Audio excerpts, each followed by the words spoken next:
Ndogomano ya family igie kuria mutigaire Mburu Kinani uria niwe ithe wa munini wa gavana wa Kiambu Rosemary Kirika aguthikwo niyo yacungiririe mwiri wa mutigaire guikara mochari kwa ihinda ria mieri 10 na thutha mutheri igoti riraheana mwerekera wa mutigaire guthikwo mwena wa Gilgil ta uria wari wedi wake. The High Court Judge Ellen Namisi overturned the decision of the lower court and directed that the burial be conducted in Gilgil.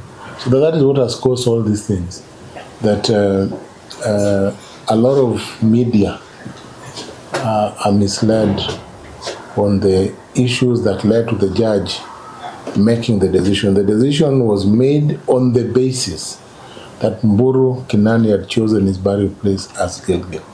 And remember, courts are guided by wills and choices. Mwakiri Rosemary Kirika makiuga ati thutha wa watho wa igoti nene kuheanwo mutigaire ni arahurukirio hatari hitho mugaru no ure gukoretwo na muhuhu nenda-ini ati arahurukirio kuri utuko. The reason why this family chose to respect Mburu Kinani's wishes has nothing to do with any other motive. It is simply to respect what Mburu Kinani wanted. Gucinino igicungiriria kiria kirerikana ni kuhakwo ndaka kwa munini wa gavana undu uria umutigite atari na wiki otiga kuhunduka igoti-ini gwetha kihoto giake.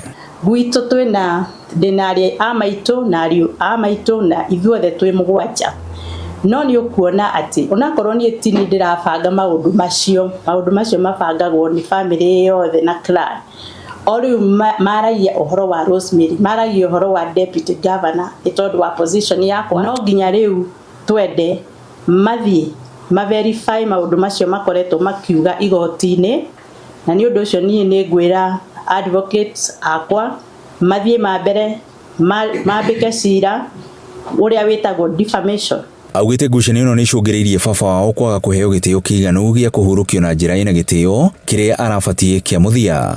Judgment iyo ithio tutiarire maregu tondu tutiangia imaginire ati muthe no athie na mbere guikara mochari tondu wambe umenye uguo ni kumumira gitio na at the same time mochari cie goro muno ithio twekire uria tungihota gwika ona ihenya na tukirikia kuhurukia muthe kuria Gilgil otoria igoti rigite muthenya ucio wa mweri 17. Grifotre Inoro TV kuma kaunti-ini ya Kiambu ni njitagwo Weru wa Mwangi.